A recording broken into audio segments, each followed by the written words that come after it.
नमस्कार मैत्रिणींनो, श्री स्वामी समर्थ. आज आपण एका अत्यंत महत्वाच्या, संवेदनशील आणि तितक्याच वेदनादायक विषयावर मनापासून बोलणार आहोत. विचार करा, ज्या व्यक्तीशी तुम्ही रोज तासनतास गप्पा मारत होतात, तुमच्या आयुष्यातील प्रत्येक लहान मोठी गोष्ट, प्रत्येक सुख दुःख जिच्याशी शेअर करत होतात, त्याच व्यक्तीने अचानक तुमच्याशी बोलणं बंद केलं तर कालपर्यंत जो माणूस तुमच्या एका मेसेज साठी व्याकुळ असायचा, तो आज तुमचे मेसेज फक्त सीन करून सोडून देतोय. तुम्ही कॉल करताय पण तो उचलला जात नाहीये, किंवा उचलला तरी अगदी कोरड्या त्रोटक बोलून समोरून फोन ठेवावा लागतोय. अशा वेळी मनात विचारांचं एक वादळ निर्माण होतं. माझी काही चूक झाली का? त्याच्या आयुष्यात दुसरी कोणी आली असेल का? माझं महत्व आता त्याच्या आयुष्यात संपले का? आणि सर्वात मोठा काळजाला घर पाडणारा प्रश्न म्हणजे तो कधी माझ्या आयुष्यात परत येईल का? ही हुरहुर, ही अस्वस्थता तुम्हाला आतून पोखरून टाकते. रात्रभर झोप येत नाही. फक्त मोबाईलच्या स्क्रीन कडे डोळे लावून बसावं लागतं की कदाचित आता त्याचा एखादा मेसेज येईल. जर तुम्ही सध्या याच परिस्थितीतून जात असाल तर सगळ्यात आधी एक दीर्घ श्वास घ्या आणि स्वतःला सांगा की या वेदनेत तुम्ही एकट्या नाही आहात. जगातील कोट्यवधी महिलांना कधी ना कधी या अत्यंत कठीण आणि मानसिक त्रास देणाऱ्या प्रसंगाला सामोरं जावे लागते. तुमची अस्वस्थता ही घालमेल पूर्णपणे नैसर्गिक आहे, कारण तुम्ही त्या व्यक्तीवर मनापासून प्रेम केले. पण मैत्रिणींनो, या नाजूक क्षणाला तुम्ही काय पाऊल उचलता, स्वतःला कसं हाताळता, यावरच तुमचं भविष्य अवलंबून असतं. अनेकदा आपण भावनेच्या भरात अशा काही चुका करून बसतो ज्याने समोरच्या माणसाच्या नजरेत आपली उरली सुरली किंमतही संपून जाते. पण आज मी तुम्हाला अशा 5 सायकोलॉजिकल ट्रिक्स, म्हणजे मानसशास्त्रावर आधारित 5 अशा गुरुकिल्ल्या सांगणार आहे, ज्या तुमच्या मनाला केवळ शांतीच देणार नाहीत, तर तुमच्या आयुष्याचा रिमोट कंट्रोल पूर्ण तुमच्या हातात आणून देतील. ही स्क्रिप्ट केवळ तुमचा वेळ घालवण्यासाठी नाही, तर तुमच्या आत्म्याला, तुमच्या स्वाभिमानाला एक नवी ताकद देण्यासाठी आहे. जर तुम्हाला खरंच असं वाटत असेल की या भावनिक कोंडीतून बाहेर पडावं आणि स्वतःच्या मूल्यांची जाणीव व्हावी, तर हे 5 टप्पे शांतपणे, धीराने आणि पूर्ण आत्मविश्वासाने समजून घ्या. चला तर मग या भावनिक गुंतागुंतीतून बाहेर पडण्याचा आणि स्वतःला पुन्हा शोधण्याचा हा प्रवास एकत्र सुरू करूया. आता जेव्हा अशी परिस्थिती निर्माण होते, तेव्हा आपली सर्वात पहिली प्रतिक्रिया काय असते? आपण अस्वस्थ होतो आणि तिथूनच आपला पहिला टप्पा सुरू होतो, जो आपल्याला समजून घ्यायचा आहे. पहिली गुरुकिल्ली म्हणजे त्यांना लगेच परत मिळवण्याचा किंवा मनवण्याचा प्रयत्न अजिबात करू नका. स्वतःला मागे खेचा आणि पूर्णपणे शांत व्हा. मैत्रिणींनो, जेव्हा ती व्यक्ती तुमच्याशी बोलणं थांबवते, तेव्हा तुमची पहिली नैसर्गिक प्रतिक्रिया असते बेचैन होऊन कॉल आणि मेसेजचा भडीमार करणे. तुम्ही त्याला वारंवार विचारता की काय झाले, माझी काय चूक झाली, मला सांग तरी. पण इथेच तुम्ही सर्वात मोठी चूक करता. तुम्ही जितके वेळा त्याला कॉल कराल, जितके लांब लचक मेसेज पाठवून आर्जव कराल, तितक्या वेळा त्याच्या अहंकाराला खत पाणी मिळेल. त्याला हे स्पष्ट कळून चुकेल की तुम्ही अजूनही तिथेच अडकलेले आहात. तुमचे संपूर्ण इमोशन तो अगदी सहजपणे कंट्रोल करू शकतो. यातून तुमची किंमत त्याच्या नजरेत हळूहळू शून्यावर येते. आता याची अगदी उलट कल्पना करा. जर तुम्ही अचानक पूर्णपणे शांत झालात, तर तुम्ही कॉल करणं, मेसेज करणं, अगदी त्याच्या सोशल मीडियावरील स्टोरीज पाहणे एकदम थांबवून टाकलं तर काय होईल? समोरच्या माणसाच्या मनात प्रश्नाचे एक प्रचंड वादळ निर्माण होईल. तो गोंधळात पडेल की अरे, ही अचानक एवढी शांत कशी झाली? हिने मला कॉल करणं का थांबवलं? हिच्या आयुष्यात कोणी दुसरं आलं की काय? ही मला विसरली की काय? हेच ते क्षण असतात जिथे खरं मानसशास्त्र काम करायला सुरुवात करतं. हा मागे हटण्याचा निर्णय केवळ वरवरचा नसावा, तर तो मानसिक आणि भावनिक स्तरावर असला पाहिजे. त्याचे जुने मेसेज पुन्हा पुन्हा वाचणं, तो ऑनलाईन कधी येतो या स्टेटसची तासनतास वाट पाहणे, हे सर्व तुम्हाला आधी पूर्णपणे थांबवावे लागेल. खरं सांगायचं तर कोणताही माणूस त्या व्यक्तीकडे कधीच आकर्षित होत नाही जी गरजेपेक्षा जास्त मजबूर, लाचार किंवा बेचैन दिसते. नात्यामध्ये खरा ओढा, खरी ओढ तेव्हाच निर्माण होते जेव्हा त्या व्यक्तीमध्ये थोडं रहस्य दडलेलं असतं आणि ती स्वतःच्या भावनांवर नियंत्रण ठेवायला शिकते. त्यामुळे तुम्हाला या क्षणी स्वतःवर कठोर नियंत्रण ठेवावे लागेल. तुमचं हे शांत राहणं ही तुमची कमकुवतपणा नाही, तर तुमची सर्वात मोठी ताकद आहे. एकदा तुम्ही स्वतःच्या मनाला नियंत्रित करायला शिकलात की तुमच्यापेक्षा मजबूत या जगात कोणीच नसेल. थांबा, आता मी तुम्हाला एक प्रश्न विचारते. जर तो उद्या अचानक परत आला, तर तुम्ही आजच्या या रडवेली आणि कमजोर अवस्थेत त्याला भेटायला तयार आहात का? जर उत्तर नाही असेल, तर आता शांतपणे नात्याचा दुसरा टप्पा समजून घेऊया. दुसरी गुरुकिल्ली म्हणजे त्याच्या मागे धावण्याऐवजी आपला स्वाभिमान, आपला आत्मसन्मान आधी वाचवा. मैत्रिणींनो, जेव्हा कोणी आपल्याला जाणीवपूर्वक दुर्लक्ष करतं आणि तरीही तुम्ही त्याच्या प्रत्येक गोष्टीवर त्यांच्या उत्तराची वाट पाहत स्वतःला झिजवत राहता, तेव्हा तुम्ही हळूहळू तुमचा स्वाभिमान गमावत असता. या काळात बहुतेक स्त्रिया ही चूक करतात की त्या फक्त त्याच व्यक्तीचा विचार करत राहतात जी व्यक्ती आता त्यांना कवडीची किंमत देत नाही. ज्याने तुमच्या भावनांची पायमल्ली केली, ज्याने तुमच्या प्रेमाचा आदर केला नाही, त्याला मनवण्याचा प्रयत्न करून तुम्ही अप्रत्यक्षपणे हेच दाखवून देता तुमच्या स्वतःच्या अस्तित्वाला काहीच किंमत नाही. आता जरा वेगळा विचार करून पहा. तुम्ही पूर्णपणे शांत राहिलात, कोणताही राग न दाखवता स्वतःला बाजूला केलं तर तुमचं वागणं समोरच्या एक गोष्ट स्पष्टपणे सांगत असतं की मी माझ्या आयुष्यात फक्त त्याच गोष्टींना आणि त्याच लोकांना महत्व देईन जे माझ्या आत्मसन्मानाला लायक आहे. जेव्हा तो तुम्हाला अचानक बोलणं बंद करून सोडून जातो तेव्हा त्याच्या मनात एक छुपा अहंकार असतो की ही तर माझ्या पायाशी पडेल, ही माझ्याशिवाय राहू शकत नाही. पण जेव्हा तुम्ही आत्मसन्मानाचा मार्ग निवडता तेव्हा त्यांचं मन आतून हादरून जातं. तुमचं शांत होणं आणि स्वतःच्या आयुष्यात व्यस्त होणं हे त्याला अंतर्मुख करायला भाग पाडतं.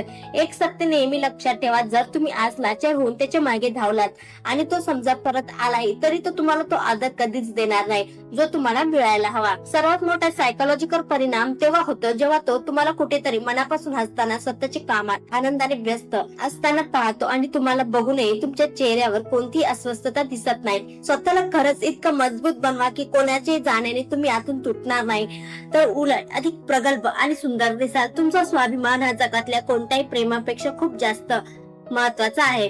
आत्मसन्मानाची ही जाणीव जेव्हा मनात पक्की होते तेव्हा आपण स्वतःला सिद्ध करण्याच्या नादात एक वेगळी चूक करायला जातो जे टाळणं खूप गरजेचं आहे. आणि म्हणूनच आपला पुढचा टप्पा आपल्याला योग्य दिशा दाखवतो. तिसरी गुरुकिल्ली म्हणजे त्याला जळवण्याचा किंवा त्याच्या मनात ईर्ष्या निर्माण करण्याच्या भानगडीत पडण्याऐवजी स्वतःला खऱ्या अर्थाने आनंद आणि सुकून देण्यास सुरुवात करा. मैत्रिणींनो, जेव्हा कोणी आपल्याला दुर्लक्ष करतं तेव्हा आपल्या मनामध्ये एक विचित्र आणि बालिश खेळ सुरू होतो. आपण विचार करतो की मी आता सोशल मीडियावर खूप छान सुंदर फोटो पोस्ट करेन, मी पार्टी करत असल्याचे किंवा हसत खेळत असल्याचे स्टेटस टाकेन जेणेकरून तो ते बघेल आणि त्याला वाईट वाटेल की माझ्याशिवाय ही किती आनंदात आहे. पण इथे थोडा थांबा आणि स्वतःला मनापासून एक प्रश्न विचारा, तुम्ही जे काही करत आहात ते खरंच स्वतःच्या आनंदासाठी करत आहात की फक्त त्याला जळवण्यासाठी? जर तुमच्या प्रत्येक कृतीचा उद्देश केवळ दुसऱ्या व्यक्तीला त्रास देणे किंवा तिचं लक्ष वेधून घेणे हाच असेल तर याचा अर्थ स्पष्ट आहे की तुम्ही अजूनही पूर्णपणे त्याच्याच विचारांमध्ये गुरफटलेले आहात. जोपर्यंत तुम्ही त्याला तुमच्या मनातून खऱ्या अर्थाने बाहेर काढत नाही तोपर्यंत तुम्हाला कधीच खरी शांती मिळणार नाही. तुम्ही बाहेरून जगाला दाखवण्यासाठी कितीही हसत असलात तरी रात्री एकट्यात बेडवर पडून त्याने तुमची स्टोरी पाहिली की नाही याच एका विचाराने तुमची झोप उडणार असेल तर तो दिखावा पूर्णपणे व्यर्थ आहे. खरी शांती आणि खरा आनंद तेव्हाच मिळतो जेव्हा तुम्ही त्या सर्व गोष्टी करता ज्या तुमच्या हृदयाला मनापासून आवडतात. कोणाला काही सिद्ध करण्यासाठी नाही. तुम्हाला आवडणारं एखादं पुस्तक वाचा, शांत संगीत ऐका किंवा तुमच्या छंदांना वेळ द्या. हे छोटे छोटे बदल तुमच्या मनाला एक वेगळाच आणि खरा दिलासा देतात. जेव्हा तुम्ही आतून खऱ्या अर्थाने आनंदी आणि समाधानी होता तेव्हा तुम्हाला कोणत्याही प्रकारचा दिखावा करण्याची अजिबात गरज उरत नाही. लक्षात ठेवा, खोटा दिखावा केवळ तात्पुरता धक्का देतो पण स्वतःमध्ये केलेला सकारात्मक आणि खराब बदल तुम्हाला आयुष्यभराची ताकद देतो. तुम्ही आता कोणाला जळवण्यासाठी जगत नाही आहात तर स्वतःला मानसिक दृष्ट्या बरे करण्यासाठी जगत आहात. जेव्हा ती व्यक्ती तुम्हाला खरोखरच कोणत्याही अपेक्षेविना आनंदी पाहते तेव्हा तिचा धीर सुटतो. तुम्ही जितके आतून शांत राहाल समोरची व्यक्ती तितके स्वतःच्या निर्णयाबद्दल बेचैन होत जाईल. जेव्हा मनात हा खरा आनंद निर्माण होतो तेव्हा मनातील राग आणि सुडाची भावना नष्ट होते, ज्यामुळे आपण नात्याच्या एका अत्यंत परिपक्व आणि निर्णायक वळणावर यायला हवे. चौथी गुरुकिल्ली म्हणजे या व्यक्तीला कोणतीही शिक्षा देण्याचा प्रयत्न करू नका, फक्त त्याला मनातून विसरून जा, कारण विसरून जाणे हीच या जगातील सर्वात मोठी शिक्षा असते. मैत्रिणींनो, कोणीतरी अचानक आपल्याला सोडून गेल्यावर मनात खूप मोठा राग आणि बदला घेण्याची भावना निर्माण होणे खूप साहजिक आहे. आपल्याला वाटतं की त्याने मला जो मानसिक त्रास दिला तोच त्रास मी त्यालाही देईन, पण नात्याचं एक मर्म नेहमी लक्षात ठेवा. तुम्ही ज्या माणसाला शिक्षा देऊ इच्छिता किंवा ज्याला त्रास देऊ इच्छिता त्याला तोपर्यंत कधीच त्रास होणार नाही जोपर्यंत तो तुमच्या मनात जिवंत आहे. तुम्ही त्याला कसं दुखवायचं त्याचे विचारां स्वतःचं जगणं आणि स्वतःचं मन रोज जाळून टाकता. आता हा जुना मार्ग सोडून एक पूर्णपणे वेगळा आणि सुज्ञ मार्ग निवडा. त्याची आठवण काढणं पूर्णपणे बंद करा. त्याच्या प्रत्येक मेसेज वरून, प्रत्येक जुन्या आठवणीवरून आणि प्रत्येक फोटोवरून पुढे जाण्याचा खंबीर निर्णय घ्या. कोणत्याही प्रकारच्या अपेक्षेविना आणि सुडाच्या भावनेशिवाय तुम्ही तुमच्या आयुष्याची नवीन पायाभरणी विचारसरणी सुरू करा. जी व्यक्ती मनातल्या मनात असा गैरसमज करून बसली होती की तुम्ही नेहमी तिच्याच मागे याल, ती जेव्हा प्रत्यक्षात पाहते की तुम्ही तर तिच्या आयुष्यातून आणि आठवणीतून पूर्णपणे बाहेर पडला आहात, तेव्हा तिची खरी अस्वस्थता सुरू होते. माणसाला जगात सर्वात जास्त त्रास तेव्हाच होतो जेव्हा त्याला हे कळतं की ज्या व्यक्तीला त्याने एवढं दुर्लक्ष केलं, जिच्या भावनांची खेळ केला, तिला आता आपली साधी आठवणही येत नाही. हे विसरून जाणे, दुर्लक्ष करणे ही समोरच्यासाठी सर्वात मोठी शिक्षा ठरते. विसरायचं कसं? तर जेव्हा जेव्हा त्याची आठवण येईल तेव्हा स्वतःला फक्त एकच प्रश्न विचारा की ही व्यक्ती आज माझ्या वर्तमानात माझ्यासोबत आहे का? जर तुम्ही स्वतःहून माझ्यापासून दूर राहणं निवडलं असेल तर मी माझा आजचा सुंदर दिवस या भूतकाळाच्या कचऱ्यासाठी का वाया घालू? हा एकच विचार तुमचं मन स्वच्छ आणि हलकं करेल. विसरणे म्हणजे समोरच्या व्यक्तीला वाईट बोलणे किंवा तिचा द्वेष करणे नाही, तर आता माझ्या आयुष्यात तुझ्यासारख्या माणसासाठी कोणतीही जागा नाही हे शांतपणे स्वीकारणे होय. ज्या दिवशी तुमच्या मनात हे घडेल, तुम्ही आतून प्रचंड शांत आणि हलक्या व्हाल. तुमची हिरावून घेतलेली शांतता तुम्हाला परत मिळेल. कोणाला शिक्षा देणे हे बदला घेण्याचे लक्षण आहे, तर शांतपणे विसरून पुढे जाणे हे एका प्रगल्भ आणि वाढलेल्या समजूतदार व्यक्तीचे लक्षण आहे. जेव्हा तुम्ही भूतकाळाला मागे सोडून स्वतःला पूर्णपणे मुक्त करता, तेव्हा समोरच्या व्यक्तीचा एक नवा सुवर्ण काळ सुरू होतो, जो तुम्हाला अशा उंचीवर घेऊन जातो जिथे जग तुमच्याकडे आदराने पाहू लागतं.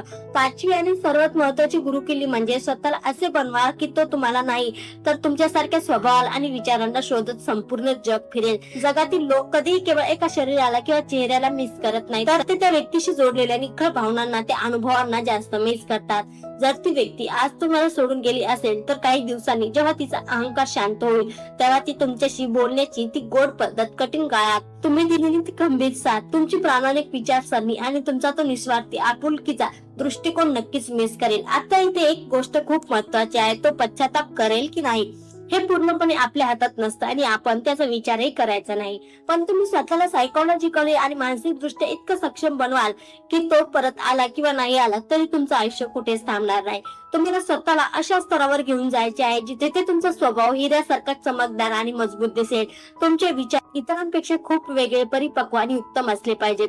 तुमच्या सोबत केवळ 5 मिनिटे वेळ घालवल्यानंतरही कोणत्याही व्यक्तीला मनापासून शांत आणि सुरक्षित वाटले पाहिजे, असे तुमचे व्यक्तिमत्व घडवा. हे उच्च विचार कसे तयार होतात?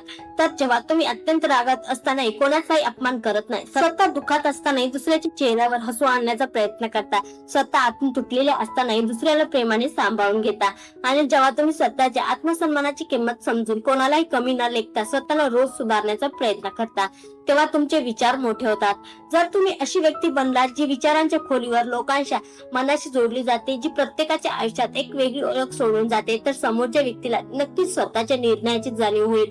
लोक कधीही चेहऱ्याला नाही तर त्या चेहऱ्यामागे दडलेल्या भावनांना आणि विचारांना आयुष्यभर लक्षात ठेवतात. त्यामुळे जर तुम्ही तुमच्या भावना आणि विचारांना खोटं न ठेवता मजबूत, स्वच्छ आणि प्रामाणिक बनवलं तर तुम्ही स्वतःच्याच नजरेत खूप मोठे व्हाल. स्वतःला इतके खास आणि अद्वितीय बनवा की तुमचे विचारच तुमची सर्वात मोठी ओळख बनतील.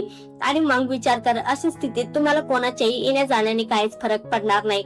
उलट संपूर्ण जग तुम्हाला पाहून म्हणेल की अशी व्यक्ती आयुष्यात पुन्हा कधीच मिळत नाही. मैत्रिणी, प्रेमात किंवा नात्यात वेदना होणे किंवा अचानक कोणीतरी सोडून जाणे ही या जगात काही नवीन गोष्ट नाही, पण त्या वेदनेत स्वतःला कायमचे हरवून बसणे हा पूर्णपणे आपला आणि आपला चुकीचा पर्याय असतो. त्याने आपल्याला सोडून दिलं म्हणून आपण स्वतःला सोडून द्यायचं का? त्याच्या जाण्याने आपण स्वतःचे अस्तित्व संपून टाकायचे का? अजिबात नाही. आता वेळ आली आहे स्वतःला पुन्हा एकदा खंबीरपणे उभे राहण्याची. लक्षात ठेवा, ज्याला स्वतःची किंमत कळते त्याला जग गमवायला घाबरतं, आणि ज्याला स्वतःवर प्रेम करायला जमतं त्याचं सुख कोणाच्या येण्या जाण्यावर अवलंबून राहत नाही. म्हणून आजपासून एका व्यक्तीची वाट पाहणं पूर्णपणे थांबवा आणि स्वतःचं सुंदर आयुष्य खऱ्या अर्थाने जगायला सुरुवात करा. कारण तुमच्या आयुष्याचा, तुमच्या सुखाचा आणि तुमच्या आनंदाचा रिमोट आता फक्त आणि फक्त तुमच्याच हातात आहे, दुसऱ्या कोणाच्याही नाही. स्वतःवर विश्वास ठेवा, स्वतःवर मनापासून प्रेम करा आणि आत्मसन्मानाने जगा. खूप खूप धन्यवाद. श्री स्वामी समर्थ.